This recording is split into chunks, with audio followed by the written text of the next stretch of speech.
Vamsi. First of all, congratulations on winning the Transformation Award yesterday. So, Thank you.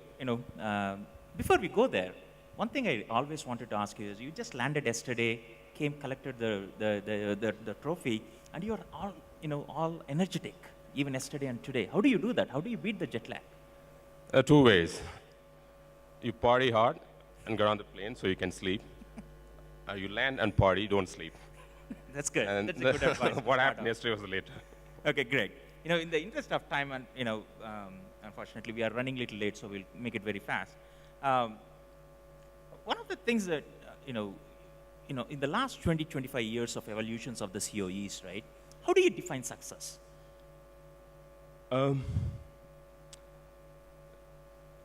Success to me is really what we were rewarded with yesterday. Okay. And success to me is with what our employees are saying about what they do and how they work with us. Okay. The Great Place to Work kind of awards. Success to me means how many leaders, global leaders we create. Okay. Again, we got an award for that yesterday. Leading big global technology developments, products, and stuff like that. So those are indicators for success. Okay, let's make it very tangible.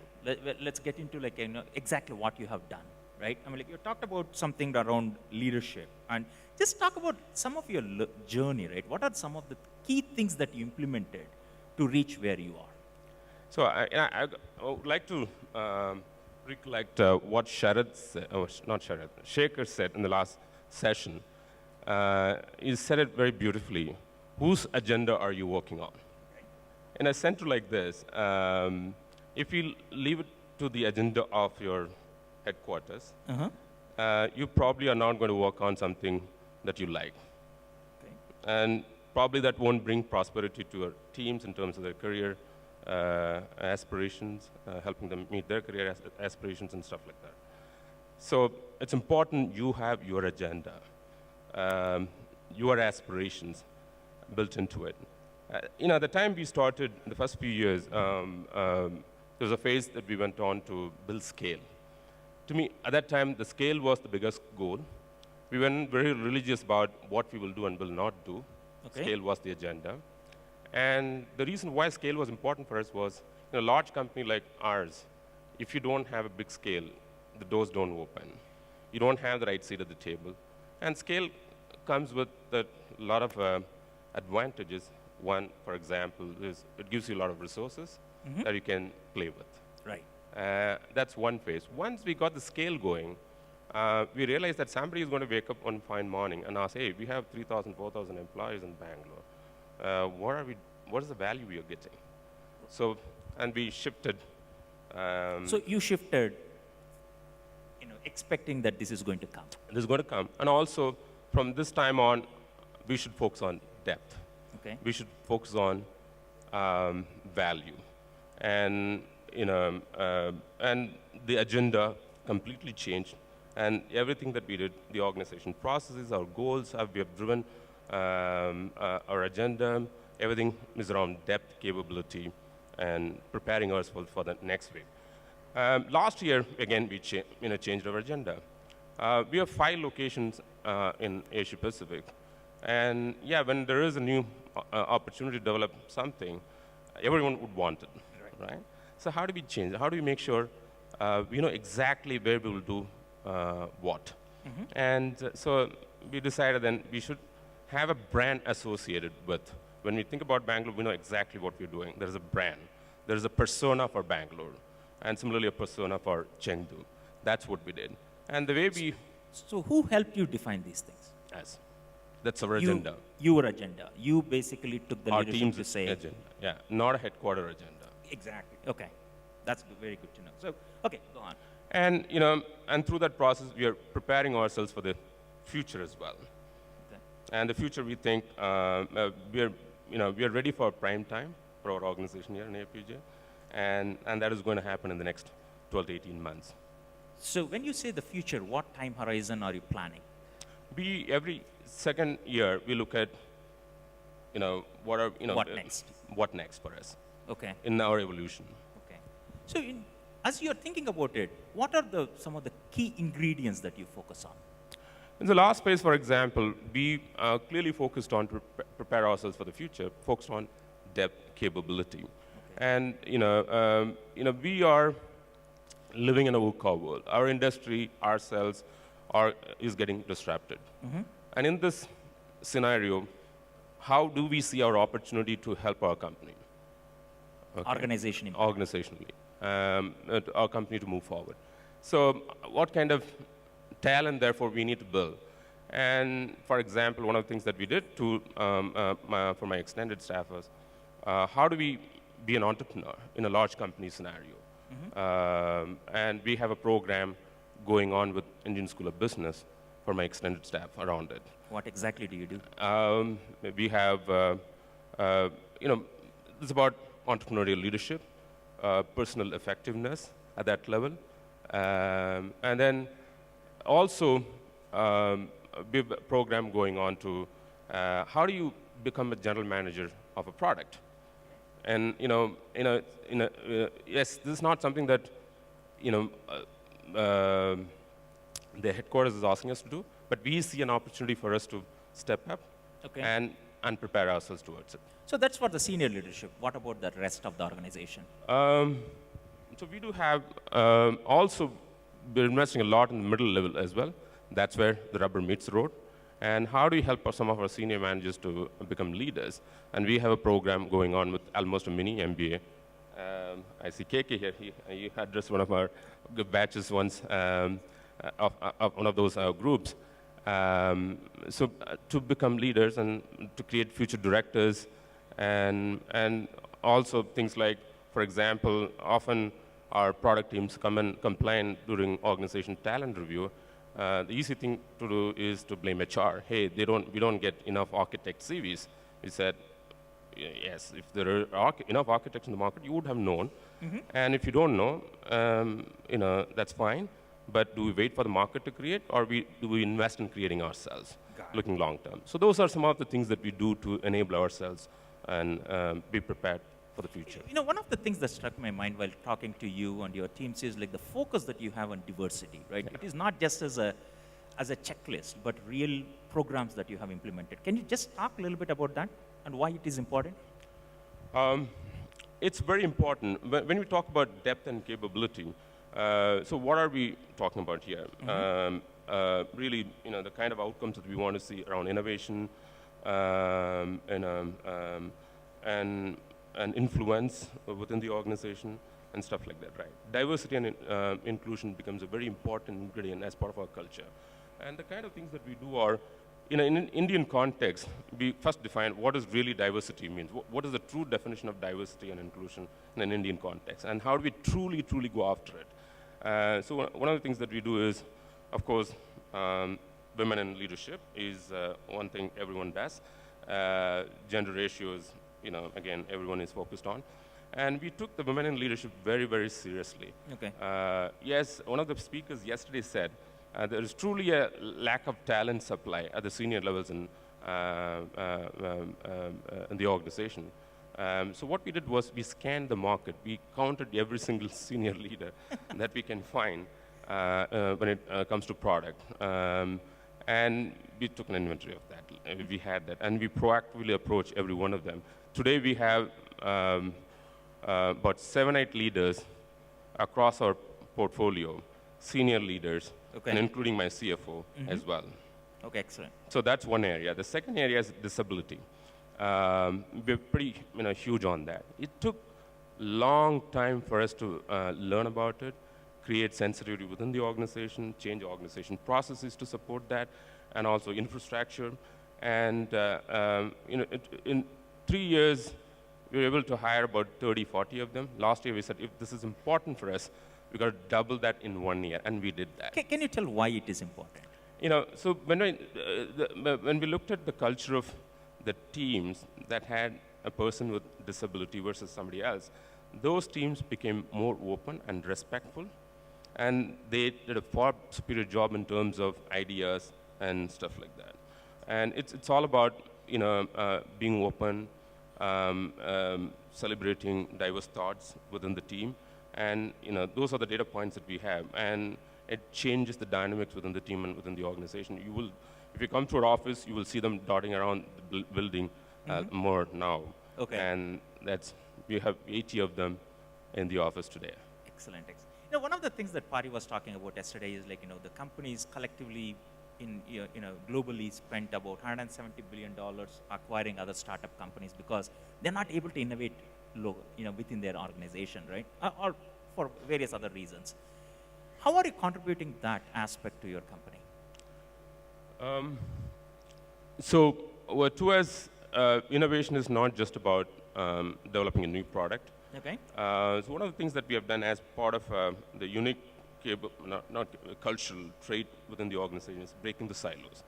Our India is the microcosm of EMC, and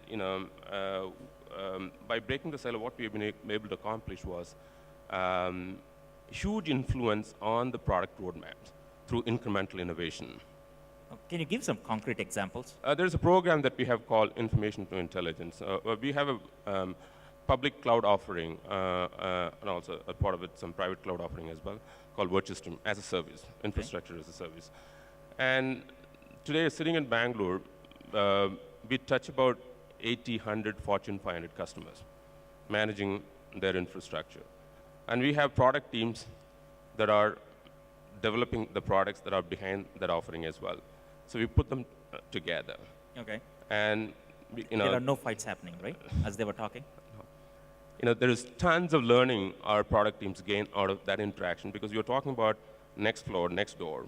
Okay. You have customer view coming straight, and that creates huge value in terms of our ability to influence product roadmap, direction of the product.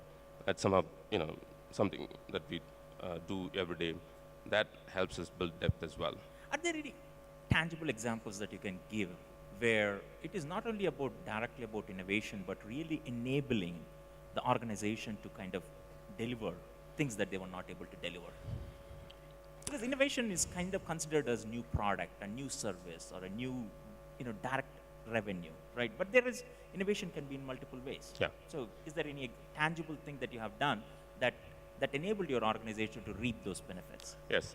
Through this process that I was talking about, in the last couple of quarters alone, we have been able to influence 12 product changes to our flagship product, which is billions and billions of dollars of revenue. And the kind of influence we are talking about are the cost to customer in terms of the operational cost, and reduced by millions and millions of dollars around the world on the install base that we have. And similarly, the deployment cost of some of the products that we have. Sure. And those are some of the, and again, millions and millions of dollars of savings for customers, as well as our ability to be more competitive in the market as well. Got it. In the interest of time, let's shift the gears to where the CEOs are evaluating, right? I mean, like, if you ask the organization, as you said very well, if you want to earn the seat at the table, you need to contribute to the top line, right? So what are some of the programs that you have defined that will impact the top line of EMC, not just as a center level? Yeah. So, for us, influencing top line is not about just coming up with the next product, but also our ability to help sell our products in the markets. Okay. So we have a number of programs going on within the center. One of them is, of course, the easy thing to do for us was to build a customer briefing center. And that attracts about... This is for global customers. It started with local. Okay. Now there are a lot of global customers that are also coming. Most of our Fortune 500 customers have some connection with some of our partners here, and they do visit here. As part of the visit, when they get to know EMC has a bigger office here, they want to visit EMC as well. Sure. And so that traffic has gone up over the years. There are about 600 customer sessions we do every year in the center. That has become a huge platform. So one of the things some of our centers have or disadvantage with is access to customers, right? Okay. Most of the multinationals, North America being the largest market, and we tend to become more back office engineering operation. And this changed the dynamics for us. 600 customers, at our doorstep every year, right? Our teams, the benefit that it brings to the teams in terms of their knowledge around customers, competition, market, and that's one big platform. The second is none of the large deals in APJ Middle East market happen without us. We have a dedicated team of 6, 7 members that provides the interface to the market for us, and they bring the traffic to our teams, engineering and service teams. Okay. And for example, we were the reason for us winning 5 enterprise hybrid cloud wins in APJ the last 1 year. Okay. And Can you share the numbers? the revenue numbers? Yeah. We don't want to measure ourselves by that. I think what's more important here is this platform, what it does to our teams in terms of their knowledge around customers and what it means to their work in terms and their depth of understanding and what it does to their influence within the product organizations. Okay, great. In the interest of time, we just ran out of the time, but I just want to take 1 or 2 questions from the audience. Are there any questions?